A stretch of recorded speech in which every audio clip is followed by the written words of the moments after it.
Hi, in this lecture we are going to discuss about RC phase shift oscillator. So RC phase shift oscillator circuit analysis, then frequency of oscillation derivation ആണ് നമ്മൾ ഈ ഒരു സെഷനിൽ discuss ചെയ്യാൻ പോകുന്നത്. ഈ RC phase shift oscillator എന്ന് പറഞ്ഞു കഴിഞ്ഞാൽ it is basically an oscillator which produces an output frequency. Okay, ഒരു ഔട്ട്പുട്ട് ഫ്രീക്വൻസി ജനറേറ്റ് ചെയ്യുന്ന സർക്യൂട്ട് ആണ് ഓസിലേറ്റേഴ്സ് എന്ന് പറയുന്നത്. So RC phase shift oscillator എന്ന് നമ്മൾ പറയാനുള്ള reason, the feedback network of this oscillator contains capacitor and resistor. Okay, റെസിസ്റ്ററും കപ്പാസിറ്ററും യൂസ് ചെയ്തിട്ടാണ് നമ്മൾ ഈ ഒരു ഓസിലേറ്ററിന്റെ ഫീഡ്ബാക്ക് നെറ്റ്വർക്ക് ഡിസൈൻ ചെയ്തിട്ടുള്ളത്. അതുകൊണ്ടാണ് നമ്മൾ ഇതിനെ RC phase shift oscillator എന്ന് പറയുന്നത്. ഫേസ് ഷിഫ്റ്റ് ഓസിലേറ്റർ എന്ന് പറയാനുള്ള റീസൺ, ഈ feedback network 180 degree phase shift produce ചെയ്യുന്നുണ്ട്. അതുകൊണ്ടാണ് നമ്മൾ ഇതിനെ ഫേസ് ഷിഫ്റ്റ് ഓസിലേറ്റർ എന്ന് പറയുന്നത്. So in short we will call this oscillator as RC phase shift oscillator. Okay, so this is the circuit. We have A BJT. ഇവിടെ നമ്മൾ PNP transistor ആണ് use ചെയ്തിട്ടുള്ളത് BJT ആയിട്ട്. ദെൻ ബയസിംഗ് വോൾട്ടേജ് ആയിട്ട് നമ്മൾ -VCC ആണ് use ചെയ്തിട്ടുള്ളത്. PNP ആയതുകൊണ്ടാണ് -VCC യൂസ് ചെയ്തത്. NPN ആണെങ്കിൽ നമ്മൾ +VCC ആണ് യൂസ് ചെയ്യുക. Okay, so -VCC and ground is used for biasing the junctions of the transistor. Okay, now R1 and R2 are for dividing the voltage. So this is a voltage divider. Then RC is for collector resistance and RE is for emitter resistance. Then we are using a bypass capacitor, emitter bypass capacitor, to bypass any AC signals at the emitter to ground. So എമിറ്ററിൽ ഉണ്ടാവുന്ന AC സിഗ്നൽസിനെ ഗ്രൗണ്ടിലേക്ക് bypass ചെയ്യാനാണ് നമ്മൾ bypass capacitor use ചെയ്യുന്നത്. Now ഈ ഒരു നമ്മളുടെ ആംപ്ലിഫയർ സർക്യൂട്ട്, ഇവിടെ എന്ത് ഇൻപുട്ടാണോ വരുന്നത് ആ ഇൻപുട്ടിന്റെ 180 ഡിഗ്രി ഫേസ് ഷിഫ്റ്റ് ഉള്ള ഒരു ഔട്ട്പുട്ടാണ് ഇവിടെ പ്രൊഡ്യൂസ് ചെയ്യുന്നത്. സോ ഈ ഔട്ട്പുട്ടിനെയാണ് നമ്മൾ ഇൻപുട്ടിലേക്ക് വീണ്ടും ഫീഡ്ബാക്ക് ആയിട്ട് കൊടുക്കുന്നത്. ഓക്കെ, ത്രൂ എ ഫീഡ്ബാക്ക് നെറ്റ്വർക്കിലൂടെ. സോ ഈ ഫീഡ്ബാക്ക് നെറ്റ്വർക്കിന്റെ പ്രത്യേകത എന്താണ്? ഇവിടെ നമ്മളുടെ amplifier circuit 180 degree phase shift produce ചെയ്തു. ഫീഡ്ബാക്ക് നെറ്റ്വർക്ക് അഗെയിൻ ഒരു 180 ഡിഗ്രി ഫേസ് ഷിഫ്റ്റ് പ്രൊഡ്യൂസ് ചെയ്യും. സോ ടോട്ടൽ ഫേസ് ഷിഫ്റ്റ് എന്ന് പറയുമ്പോൾ ഇവിടെ ഉള്ള സിഗ്നൽ കറങ്ങി ഇവിടെ എത്തുമ്പോൾ ടോട്ടൽ ഫേസ് ഷിഫ്റ്റ് എന്ന് പറയുന്നത് 360 ഡിഗ്രി ആയിരിക്കും. So we can call 360 degree or 0 degree phase shift. Okay, ഈ ഒരു ഫീഡ്ബാക്ക് നെറ്റ്വർക്കിലെ എല്ലാ RC സെക്ഷൻസും ഐഡന്റിക്കൽ ആയിട്ടാണ് നമ്മൾ എടുക്കുന്നത്. So this RC is identical to this RC, and again this RC is identical to all these RCs. Okay, അപ്പോൾ ഇവിടെ ശ്രദ്ധിക്കേണ്ട ഒരു കാര്യം, നമ്മളുടെ ട്രാൻസിസ്റ്ററിന് ഇൻപുട്ട് ഇംപിഡൻസ് ഉണ്ട്. ഓക്കെ, ഇൻപുട്ട് ഇംപിഡൻസ് ഉണ്ട്. So this resistor is in series with this input impedance. ഇൻപുട്ട് ഇംപിഡൻസിന് സീരീസ് ആണ്. അതുകൊണ്ട് തന്നെ നമ്മൾ ഇവിടെ എടുക്കുന്ന ഈ ഒരു റെസിസ്റ്റർ റെസിസ്റ്റർ എന്ന് പറയുന്നത് ആറിൽ നിന്നും ഇൻപുട്ട് ഇംപിഡൻസ് മൈനസ് ചെയ്ത റെസിസ്റ്റൻസ് ആയിരിക്കും. സോ ആറിൽ നിന്നും ഇൻപുട്ട് ഇംപിഡൻസ് മൈനസ് ചെയ്ത റെസിസ്റ്റൻസ് ആണ് നമ്മൾ ഇവിടെ യൂസ് ചെയ്യുക. അതിലേക്ക് നമ്മുടെ ഇൻപുട്ട് ഇംപിഡൻസ് കൂടെ സീരീസ് ആയിട്ട് ആഡ് ചെയ്യുമ്പോൾ നമുക്ക് ടോട്ടൽ റെസിസ്റ്റൻസ് 6 കിട്ടും. ഓക്കെ, സോ 3 RC നെറ്റ്വർക്ക്സും ഐഡന്റിക്കൽ ആണ്. അതുകൊണ്ടാണ് നമ്മുടെ ഈ ഒരു R മൈനസ് HIE എന്ന് വന്നിട്ടുള്ളത്. HIE എന്ന് പറഞ്ഞു കഴിഞ്ഞാൽ ഇൻപുട്ട് ഇംപിഡൻസ്. ഓക്കെ, ഇനി ഈ ഒരു RC phase shift ഓസിലേറ്ററിന്റെ ഫ്രീക്വൻസി ഡിറ്റർമൈനിങ് സർക്യൂട്ട് എന്ന് പറയുന്നത് നമ്മളുടെ ഫീഡ്ബാക്ക് നെറ്റ്വർക്ക് ആണ്. ആംപ്ലിഫയറിന് ഫ്രീക്വൻസി, നമ്മൾ ഔട്ട്പുട്ടിൽ പ്രൊഡ്യൂസ് ചെയ്യുന്ന സിഗ്നലിന്റെ ഫ്രീക്വൻസിയുമായിട്ട് ഒരു ബന്ധവുമില്ല. ബട്ട് നമ്മൾ ഔട്ട്പുട്ടിൽ പ്രൊഡ്യൂസ് ചെയ്യുന്ന ഫ്രീക്വൻസി ഡിപ്പെൻഡ് ചെയ്യുന്നത് ഈ ഒരു ഫീഡ്ബാക്ക് നെറ്റ്വർക്കിലെ റെസിസ്റ്റേഴ്സ് ആൻഡ് കപ്പാസിറ്ററിന്റെ വാല്യൂസിനെയാണ്. ഓക്കെ, സോ RC നെറ്റ്വർക്കിനനുസരിച്ചാണ് നമ്മളുടെ ഈ ഒരു RC phase shift oscillator frequency produce ചെയ്യുന്നത്. Okay, RC phase shift oscillator produce ചെയ്യുന്ന ഫ്രീക്വൻസി എന്ന് പറയുന്നത് ഓഡിയോ ഫ്രീക്വൻസി റേഞ്ചിലുള്ള സിഗ്നൽസ് ആണ്. സോ 20 to 20 kHz റേഞ്ചിലുള്ള സിഗ്നൽസ് ജനറേറ്റ് ചെയ്യാനാണ് നോർമലി നമ്മൾ RC phase shift oscillators use ചെയ്യുന്നത്. ഓക്കെ, ഈ സർക്യൂട്ടിന്റെ ബ്ലോക്ക് ഡയഗ്രം നോക്കുകയാണെന്നുണ്ടെങ്കിൽ, സോ ഈ ആംപ്ലിഫയറിന് നമുക്കൊരു ഇൻപുട്ട് സിഗ്നൽ ഉണ്ടെങ്കിൽ ഈ ഇൻപുട്ട് സിഗ്നലിനെയാണ് നമുക്ക് ആംപ്ലിഫൈ ചെയ്തിട്ട് ഔട്ട്പുട്ടിൽ കിട്ടുന്നത്. കൂടാതെ ഈ ആംപ്ലിഫൈഡ് സിഗ്നൽ എന്ന് പറയുന്നത് 180 ഡിഗ്രി ഫേസ് ഷിഫ്റ്റ് ഉണ്ടാവും എന്നാണ് പറഞ്ഞിട്ടുള്ളത്. ഓക്കെ, 180 ഡിഗ്രി ഫേസ് ഷിഫ്റ്റ് ഉണ്ടാവും. So amplifier circuit produces 180 degree phase shift. Okay, അതേപോലെ തന്നെ നമ്മുടെ ഫീഡ്ബാക്ക് നെറ്റ്വർക്കിലേക്ക് നമ്മൾ കൊടുക്കുന്നത് ഈ ഔട്ട്പുട്ട് സിഗ്നൽ ആണ്. Feedback network again produces 180 degree phase shift. എങ്ങനെയാണ് പ്രൊഡ്യൂസ് ചെയ്യുന്നത്?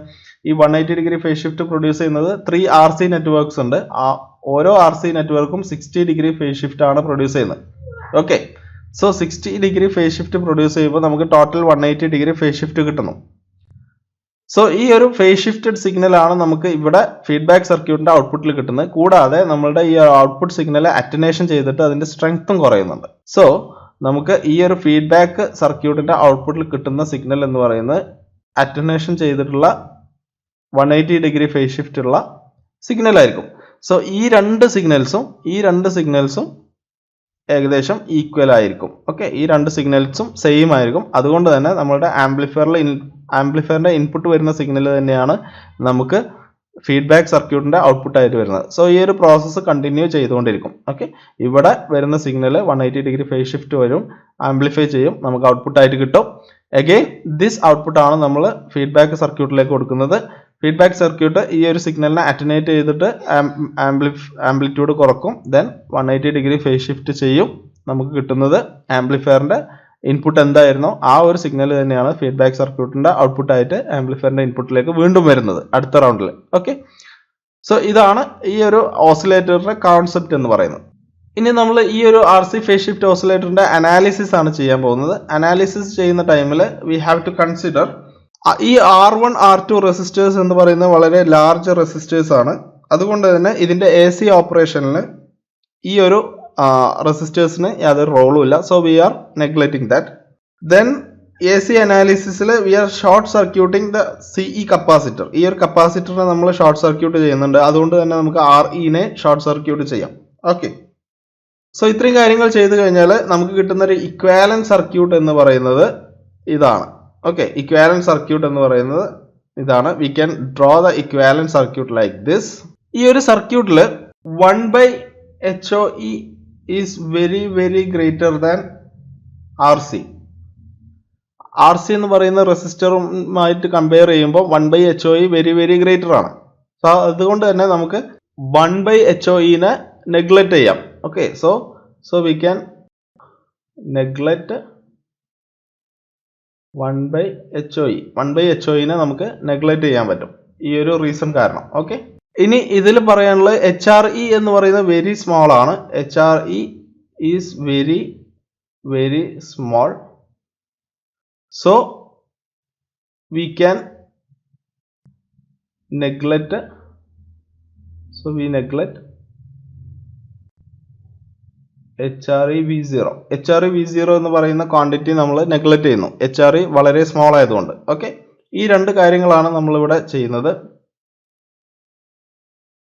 ഇത്രയും ചെയ്തു കഴിഞ്ഞാൽ നമുക്ക് ഈ ഒരു സർക്യൂട്ടിനെ വീണ്ടും സിംപ്ലിഫൈ ചെയ്തിട്ട് വരക്കാൻ പറ്റും. സോ നമ്മൾ എന്താ ചെയ്യുന്നത്? ഈ ഒരു HFE I3 എന്ന് പറയുന്ന ഈ ഒരു കറണ്ട് സോഴ്സിനെ നമ്മൾ വോൾട്ടേജ് സോഴ്സ് ആക്കിയിട്ട് കൺവേർട്ട് ചെയ്യുന്നു. ഓക്കെ, HFE I3 എന്ന് പറയുന്ന ഈ ഒരു കറണ്ട് സോഴ്സും അതേപോലെ RC റെസിസ്റ്റൻസ് പാരലൽ ആയിട്ടുള്ള RC റെസിസ്റ്റൻസിനെ നമ്മളൊരു voltage source in series with resistance. Okay, അങ്ങനെ ആക്കിയിട്ട് നമ്മൾ എന്ത് ചെയ്യുന്നു? നമ്മൾ റീഡ്രോ ചെയ്യുന്നു, സിംപ്ലിഫൈ ചെയ്ത് വരക്കുന്നു. So we will get the simplified circuit like this. ഈ ഒരു രീതിയിലാണ് നമുക്ക് സിംപ്ലിഫൈഡ് സർക്യൂട്ട് കിട്ടുന്നത്. So this voltage source is HFE I3 RC, then RC is series with this voltage source, then നമ്മളുടെ ഫീഡ്ബാക്ക് നെറ്റ്വർക്കിലെ 3 RC networks, RC circuits. Okay, ഈ 3 circuits ആണ് then നമുക്ക് വരുന്നത്. ഓക്കെ, ഇതാണ് നമ്മുടെ സിംപ്ലിഫൈഡ് സർക്യൂട്ട് എന്ന് പറയുന്നത് RC ഫേസ് ഷിഫ്റ്റ് ഓസിലേറ്ററിന്റെ. ഈ സർക്യൂട്ടിലാണ് നമ്മൾ അനാലിസിസ് നടത്തിയിട്ട് നമ്മൾ ഇതിന്റെ ഫ്രീക്വൻസി ഓഫ് ഓസിലേഷൻ കണ്ടെത്തുന്നത്. ഓക്കെ, ഈ സർക്യൂട്ടിൽ 3 ലൂപ്പുകളുണ്ട്. 3 ലൂപ്പിലും ഫ്ലോ ചെയ്യുന്ന കറണ്ടുകൾ നമ്മൾ I1 I2 I3 എന്ന് പറഞ്ഞിട്ട് എന്ത് ചെയ്യുന്നുണ്ട്? നമ്മൾ അസ്യൂം ചെയ്യുന്നുണ്ട്. ഇനി ഈ 3 ലൂപ്പിലും നമ്മൾ KVL അപ്ലൈ ചെയ്യണം. KVL അപ്ലൈ ചെയ്തിട്ട് നമ്മൾ ഇതിന്റെ ലൂപ്പ് ഇക്വേഷൻ ഫൈൻഡ് ചെയ്യാൻ പോവാണ്. Okay, so what we are doing is apply KVL in all 3 loops.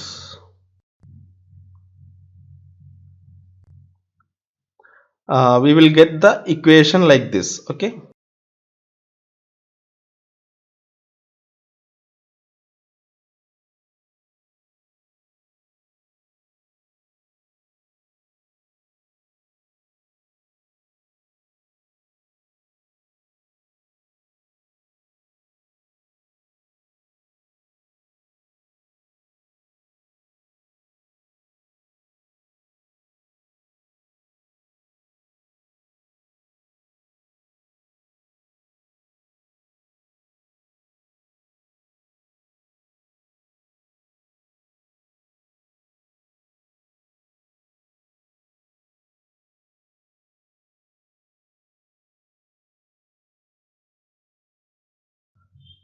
So ഈ ഒരു രീതിയിൽ നമുക്ക് ഇക്വേഷൻസ് കിട്ടും. ഓരോ ലൂപ്പിലും നമുക്ക് കിട്ടുന്നത് ഈ ഇക്വേഷൻസ് ആണ്. So R C plus R minus J by omega into I one minus R I two plus H F E R C I three equal to 0. അത് നമുക്ക് ഫസ്റ്റ് ലൂപ്പിൽ കിട്ടും. സെക്കൻഡ് ലൂപ്പിൽ will get minus R I one plus 2r minus J by omega C into I two minus R into I three equal to 0. Okay, third ലൂപ്പിൽ we will get 0 i1. So ഇതിൽ i1 component ഒന്നുമില്ല, ഈ ലൂപ്പിൽ i1 component ഇല്ല. So we will get 0 i1 minus R I two plus 2r minus J by omega C into I three equal to 0. Okay, so simply നമ്മൾ KVL apply ചെയ്തിട്ടാണ് ഈ ഒരു equation കിട്ടിയിട്ടുള്ളത്. So ഈ ഒരു ഇക്വേഷനിൽ ഒമേഗ എന്ന് പറയുന്നത് ആംഗുലർ ഫ്രീക്വൻസി ആണ്. ഓക്കെ, ഒമേഗ എന്ന് പറയുന്നത് angular frequency of oscillation.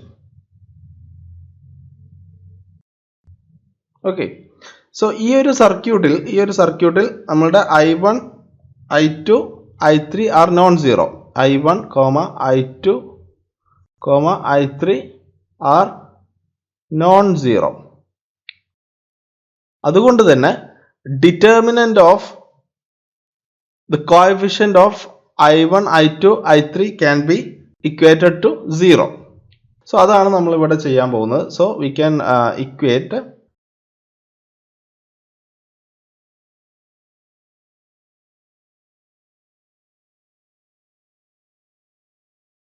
so അത് നമ്മൾ ചെയ്യുന്ന ടൈമിൽ we will get RC plus R minus J by omega C, that is the coefficient of I1 in the first equation.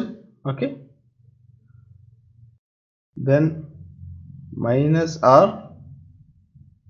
then HFE RC, then second equation I1 coefficient minus R, I2 coefficient 2R minus J by omega C, I3 coefficient minus R. Then third equation I1 coefficient എന്താണ്?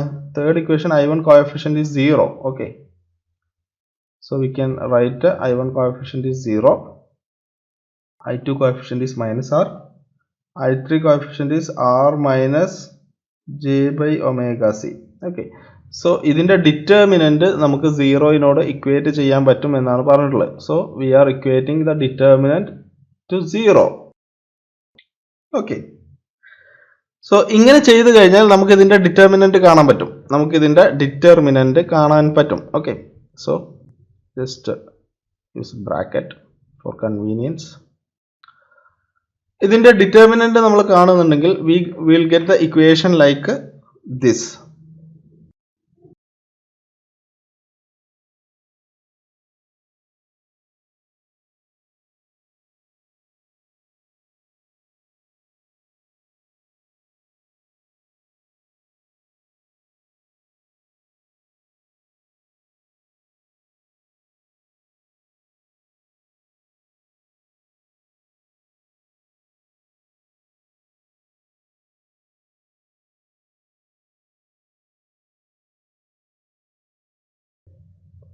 So we will get the equation like this, and this we can call as the equation number 4.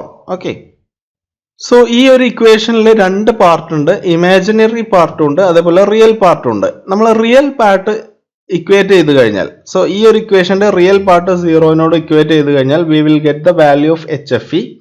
ഈ ഒരു ഇക്വേഷന്റെ imaginary part നമ്മൾ 0 equate ചെയ്ത് കഴിഞ്ഞാൽ we will get the value of frequency of oscillation. ഒമേഗയുടെ value കിട്ടും. From that we can calculate frequency of oscillation FC. Okay, so equating the imaginary part, we will get equating the imaginary part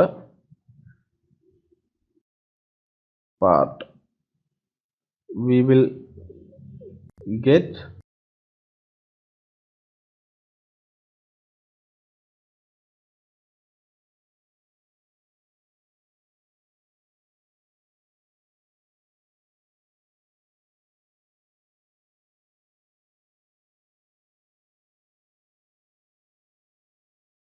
So imaginary part equate ചെയ്ത് കഴിഞ്ഞാൽ we can write the equation like this.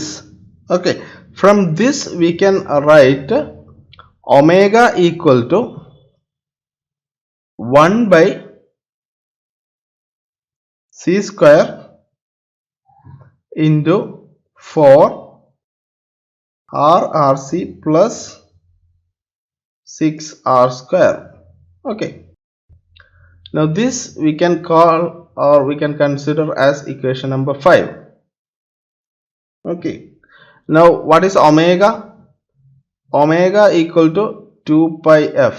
Omega എന്ന് പറയുന്നത് 2 pi f ആണെന്ന് നമുക്കറിയാം. Okay, omega is equal to 2 pi f. We know that.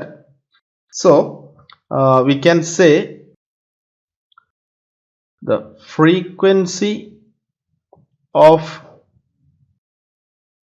oscillation is fc, that is equal to omega by 2 pi. Okay, so we can simply write what is omega. Omega is this, so we can write fc equal to 1 by this is omega square. Okay, this is omega square, so we can write omega as a root of this. Okay, so we can write fc is equal to 1 by 2 pi c into 4 r into rc plus 6 r square whole raised to 1 by 2, that is the root. Okay, so we will get the equation like this. And if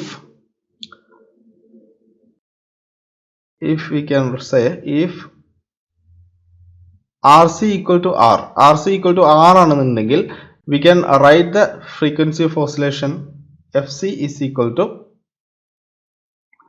1 by 2 pi rc root 10. ഈ ഒരു രീതിയിൽ നമുക്ക് frequency of oscillationന്റെ equation എഴുതാൻ പറ്റും. Okay, this is the equation for frequency of oscillation. Okay, now we are equating the real part. Equating the real part to 0, we'll get the equation as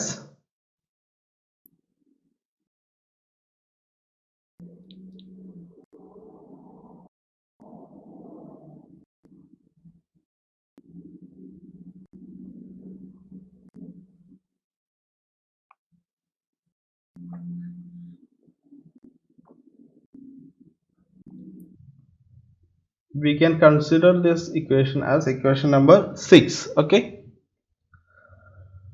now substitute equation number 5 in equation number 6. Okay, we will get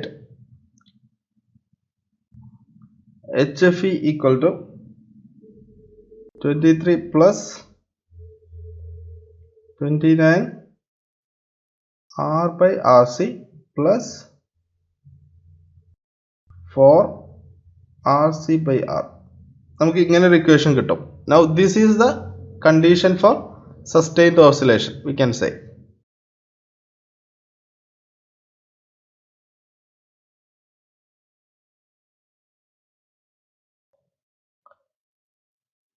If RC equal to R ആണെങ്കിൽ we can write the equation for HFE as HFE equal to 23 plus 29 plus 4, that is equal to 56. Okay, so we can simply write HFE is equal to 56. So to satisfy the condition for sustained oscillation, the gain of the amplifier should be equal to 56. Gain എന്തായിരിക്കണം? 56 ആയിരിക്കണം. So we can say to satisfy the condition for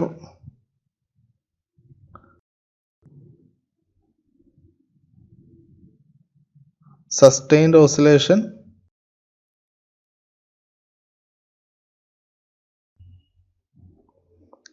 the gain should be 56 when RC equal to R. RC R ആവുന്ന ടൈമിൽ gain 56 ആയാൽ മാത്രമാണ് നമുക്ക് sustained ഓസിലേഷൻ്റെ condition satisfy ആവുള്ളൂ. Okay, and we can also say RC phase shift oscillator is used to generate